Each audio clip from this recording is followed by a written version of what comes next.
Sud Radio vous explique, malgré les inquiétudes qui pèsent sur son état de santé en ce week-end de Pâques, le pape François était bien présent hier au balcon de la basilique Saint-Pierre pour sa bénédiction Urbi et Orbi à la ville et au monde. Vendredi, il n'avait pas participé en revanche au chemin de croix, ça avait été très commenté. Hugues Lefebvre, bonjour.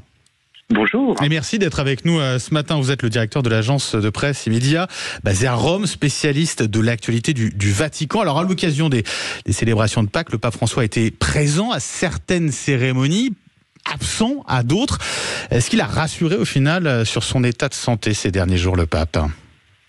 Oui, alors c'est plutôt une semaine réussie pour le pape François qui a 87 ans, a quand même réussi à honorer la plupart des célébrations de cette semaine, qui est la plus importante pour les catholiques du monde entier. Alors bien sûr, vous l'avez dit, il y a eu cette annulation de dernière minute le vendredi soir. Le pape devait se rendre au Colisée, où il y a 5000 fidèles pour le chemin de croix, et il a décidé au dernier moment de ne pas venir. Alors, comme souvent, il y a eu un emballement, des interrogations sur sa santé, mais il faut bien rappeler que le pape François, c'est une personnalité qui se connaît bien physiquement et qui se gère, c'est-à-dire qu'il gère ses moments d'énergie et les moments où il est moins bien.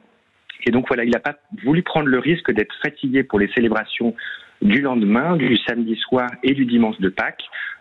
Et donc voilà, ce pape qui a 87 ans a préféré se reposer le vendredi soir. Il n'y a pas d'inquiétude exceptionnelle quant à ça. Ce qui a fait réagir vendredi soir, c'est que finalement, ça n'a pas été annoncé en amont. Ça a été un peu la surprise. On a un peu découvert son absence finalement. Oui, alors l'année dernière, c'était à peu près le cas. L'annonce de son annulation s'était faite vers 15h, 16h, donc c'était quelques heures avant. Donc on est à peu près sur le même type d'événement et la même communication vaticane, un peu de dernière minute, avec un pape qui c'est vrai, aime bien tout maîtriser, et donc jusqu'au dernier moment, il s'est dit je vais y aller, et finalement, il n'a pas voulu y aller. Vous l'avez dit, le pape François qui a 87 ans. Que sait-on aujourd'hui véritablement de son état de santé ? Est-ce qu'on le connaît vraiment, cet état de santé ? Alors ça, c'est une grande question qui agite tous les vaticanistes à Rome. Là, le pape François sort de plusieurs semaines d'infections respiratoires. Il a fait, on le sait officiellement, un aller-retour à l'hôpital, mais peut-être qu'il y en a eu d'autres. Il y a un grand mystère autour de sa santé. Tous les 2 mois maintenant environ, le pape fait une halte à l'hôpital pour soit passer un scanner pour ses bronches, pour ses affections respiratoires. L'année dernière, il y a aussi eu des problèmes aux genoux, un problème aux intestins. Donc voilà, la communication vaticane est assez floue sur son état de santé, et le pape n'aime pas qu'on parle de sa santé. Donc voilà. Lui en particulier ou en général ? Alors lui en particulier. Il a fallu, lors de son opération il y a 2 ans, vraiment que la communication vaticane lui explique que c'était important de communiquer, de rassurer sur son état de santé, et il avait accepté que des communiqués de presse soient envoyés. Hugues Lefebvre, on a l'exemple de Benoît XVI, qui avait renoncé à ses fonctions parce que trop fatigué. Qu'est-ce qu'on sait de la position du pape François à ce sujet ? Est-ce qu'il pourrait quitter ses fonctions avant d'aller jusqu'au bout, finalement ne pas aller jusqu'au bout et quitter ses fonctions ? Alors, le pape François, très régulièrement, rappelle qu'il ne compte pas renoncer, contrairement à son prédécesseur Benoît XVI. Lui, il dit « on ne gouverne pas avec les jambes ». On le voit depuis 2 ans environ, régulièrement en fauteuil roulant. Et pour lui, ce n'est pas un problème. On peut très bien gouverner l'Église en fauteuil roulant. Tant que la tête fonctionne, on continue. Donc François, tant qu'il se sent capable de gouverner, eh bien, il restera sur le trône de Pierre.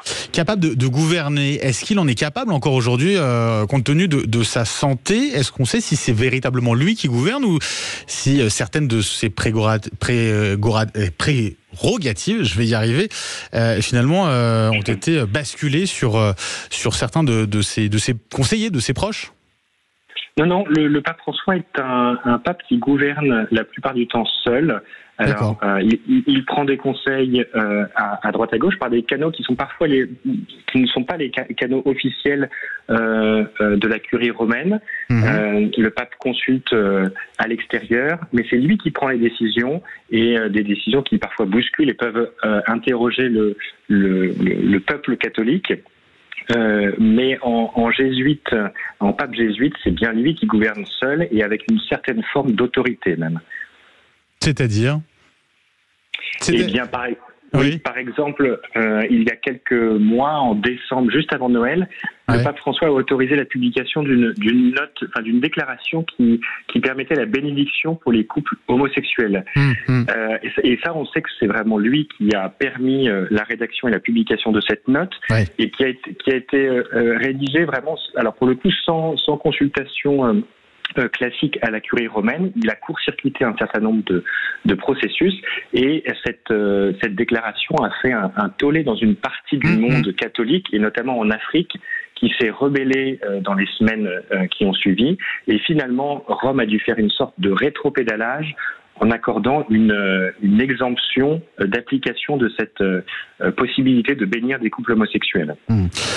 Le pape François qui veut continuer justement à exercer ses fonctions jusqu'au bout, est-ce que néanmoins au Vatican on commence à penser à parler de sa succession? Oui, alors on en parlait déjà il y a 2 ans lorsqu'il y a eu des gros soucis de santé, donc c'est un sujet récurrent. Après, ce qu'il se dit, c'est que le pape François peut mourir dans 3 semaines comme il peut mourir dans 3 ans. Et donc, on n'en sait rien. Là, le pape François a quand même prévu des voyages. Il doit se rendre à Venise à la fin du mois pour la Biennale de Venise. Il doit aussi se rendre à Trieste, à Vérone. Donc, c'est un pape qui ne veut pas montrer de faiblesse, et qui veut montrer au monde et à sa curie romaine qu'il est toujours le pape, et que tant qu'il est là, on ne se projette pas sur l'après. Qu'il n'a pas prévu de partir avant. En tout cas, Hugues Lefebvre, un grand merci pour toutes ces explications. Vous êtes, je le rappelle, un directeur de l'agence de presse immédiat basée à Rome, spécialiste de l'actualité du Vatican. Merci d'avoir été avec nous ce matin sur Sud Radio. 8h52, dans un instant, on change de sujet. On revient sur ces crues qui touchent une partie de la France. À tout de suite.